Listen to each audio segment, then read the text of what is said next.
So today we are talking peppers. I have 4 specialty varieties of peppers here that I picked up at my local garden center. And I have 2 sets of seeds here for your more typical varieties. So let's kind of get into talking about peppers. Obviously they are delicious, great for cooking with in a variety of different meals. And just add a little bit of extra spice and flavor to any dish that you are creating. So it's something that I definitely like to incorporate into my vegetable garden because I love making things like guacamole. I love making chili rellenos. I love making fajitas. Basically anything kind of more Mexican or Spanish style. Obviously I'm cooking it and putting peppers in it.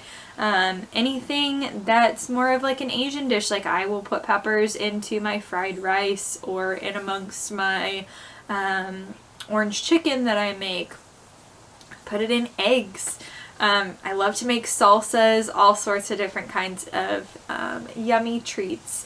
And when you have your own vegetables to cook those recipes with, you end up with an even better quality dish than you would if you were to get it at the grocery store, because you know exactly what you've put into the soil, and you know that it's organic, you know that there's no harmful pesticides, assuming that you don't spray with them, which you shouldn't, for a multitude of reasons. 1, because it's not good for yourself, and 2, it's not good for our pollinators that end up helping us to create these lovely vegetables and fruits that end up nourishing our bodies. So we're helping nourish the pollinators as well as helping nourish ourselves, which I think is a beautiful kind of piece of the circle of life that you're doing when you have a vegetable garden. So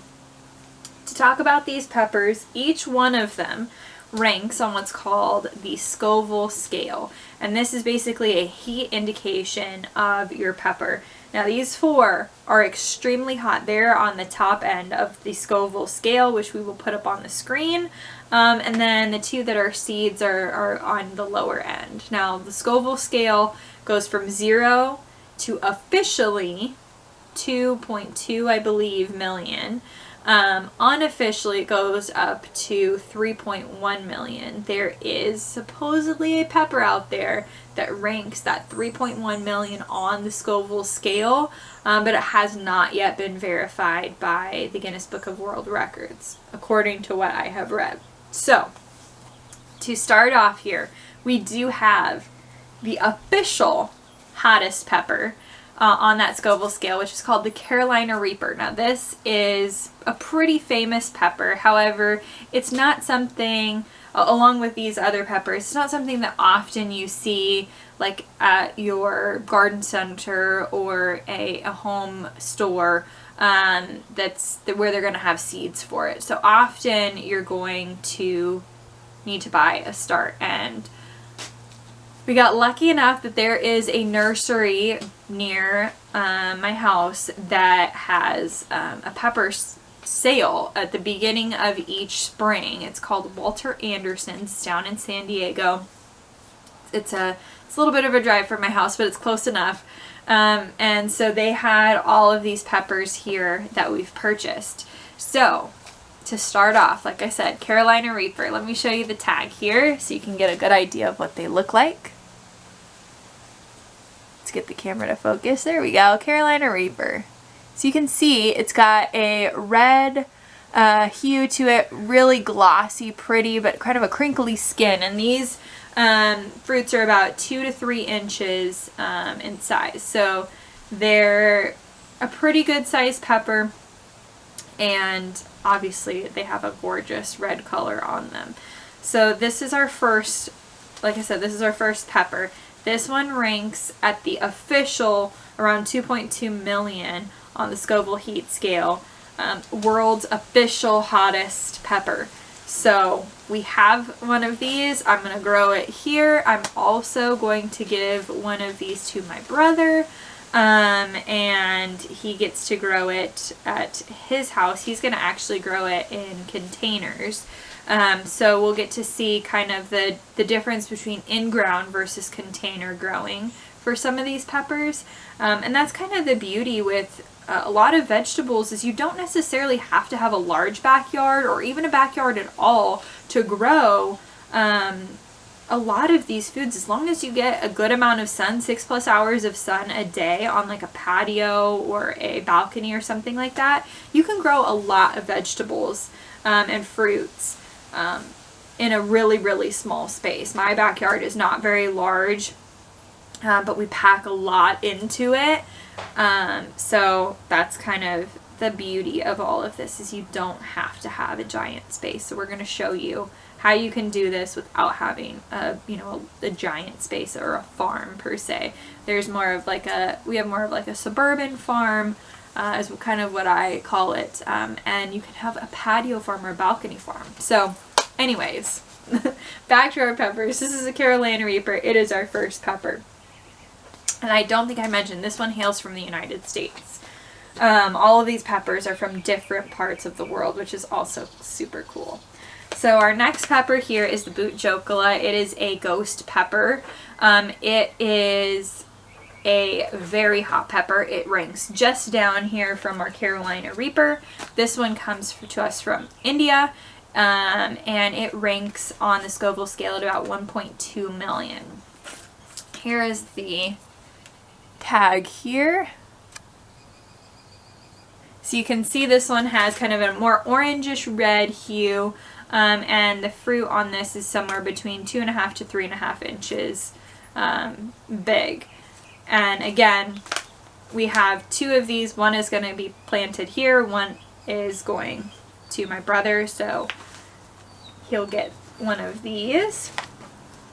And we'll have one here. And then our next pepper here is the chocolate habanero. Now, I have to point out, this is probably the most beautiful of all of them. The leaves are just perfect. So I'm going to kind of talk a little bit about how to pick out a start really quickly. Now, when you're picking out plants at your nursery, and this goes for anything at a local nursery, you want to check the leaves to make sure they have a nice green color. You don't want anything that's got like a yellow tinge to it, especially if you can see dark green veining, because then you're going to already start off with some deficiencies in the plant where it needs certain fertilization, and you'd rather just start off with a healthy plant. So that's number one. Looking at coloration, make sure that you don't have, or you have very little in the way of damaged leaves, like curls or browning or anything like that. And also make sure to check your leaves and kind of the base right here at the neck of the plant for any pests. Now, most nurseries are very good about keeping their plants pest free, and they do so typically without any sort of, pesticides. They don't like to do that. Most nurseries. So just be careful of that, but look at how beautiful this guy is. Very, very pretty. So back to our regularly scheduled programming of talking about these peppers. So again, this is the chocolate habanero. It comes to us from Jamaica. It ranks on the Scoville scale of about 800,000. So 1, 2, 3 in terms of heat. And this one produces 2-inch brown fruits, hence the name chocolate habanero. So this one I'm really excited about because it's not quite as set your mouth on fire as these two, and I think it's going to be really, really great in kind of like a roasted salsa. So I'm thinking roast some tomatoes, maybe roast some red peppers, roast some of these guys, and then blend it all together. I think that's going to be really delicious. So that is another one that we're going to try here. And then our last pepper here is the Peruvian white habanero. Obviously this one hails from Peru. It is about 3 to 5 3 to 500,000 on the Scoville heat scale. So it is our least hot of our specialty peppers. But the reason that I got it was less so for tasting per se, although I do think that it's going to be great to put in, you know, maybe like a cold salsa, like a pico de gallo or something like that. But the real reason that I got this one is because I want to plant it up in a pot and have it be the focal point and have a bunch of just beautiful, colorful flowers around it. Hopefully, I'm thinking in a white pot as well. So I just think that with these little teeny, about 1 inch size, jelly bean-like fruit is going to be really pretty amongst some flowers. So we'll see how that turns out, but that is this one. And then our last two are our 2 seeds. So like I mentioned, I think we have the jalapeno and we have the poblano. Now, I love poblanos. I use them in pretty much anything. I think they're a great alternative to a green bell pepper. In fact, there is no way that I would ever grow a green bell pepper. I would rather grow a poblano or an Anaheim pepper because they're just so much more delicious to me. And if you're wanting that green color, these give you that green, but having a better flavor. So, really big fan of these. They're your typical pepper for a chile relleno, which is one of my favorite Mexican dishes. So, super, super excited about these. These are very low on the Scoville scale, 1,000 to 2,000. So they are not going to set your mouth on fire unless you're really sensitive to heat. They more so have that hot like flavor, but it's not gonna just like set your mouth on fire. So these are really, really great. I'm excited about these. And then we have our jalapeno peppers, which are somewhere between 5,000 to 8,000 on the Scoville scale. So you can tell the difference between 1,000 to 2,000, 3,000 to 5,000, 500,000, 800,000, 1.2, 2.1, or 2.2, roughly.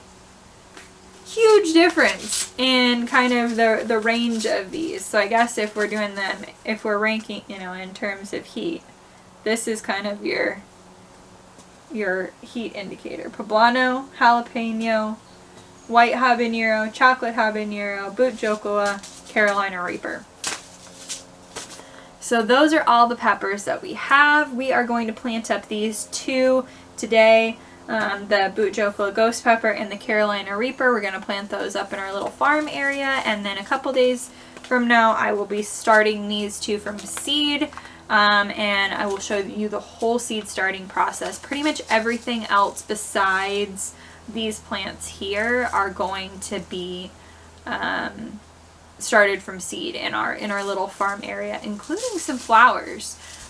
So that's going to be really exciting to see everything from start to finish on that end as well. So without further ado, let's get planting up these items. All I'm going to need today are obviously my plants. I'm going to need a trowel, and I'm going to use some fertilizer to put in the hole to get everything started off with. I use the Espoma Garden Tone to start off plants when I can't get my hands on Espoma Biotone Starter Fertilizer, which is probably one of the most amazing fertilizers out there in terms of use for flowers and vegetable gardens. So let's go get planting. So let's get started in planting these 2 today. We're going to plant them out here in the yard. We're going to plant them right on either side of this rose bush.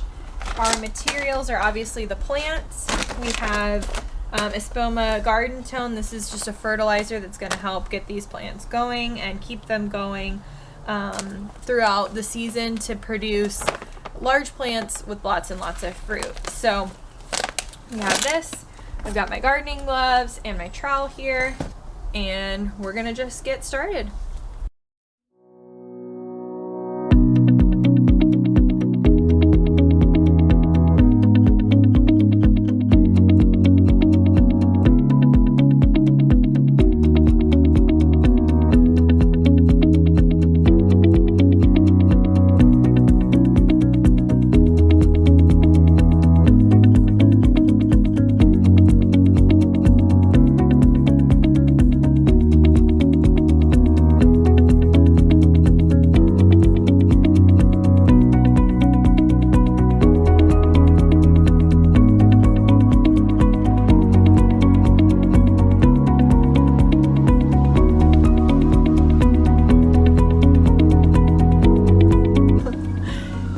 hope you enjoyed this video. Like I mentioned, a lot of what we're going to be doing, planting it in this garden and other gardens that I plant in, is going to be all based from seed, because it's one, more cost effective, and two, you just get to see it all from start to finish. But with more specialty varieties of things like this, you're definitely going to have to seek them out and probably get them restarted. So hope you enjoyed seeing that, getting to see them get planted, and can't wait for us to have big prolific pepper plants that we can just use in salsas and all kinds of different food items. So thanks so much for watching. See you next time. Bye.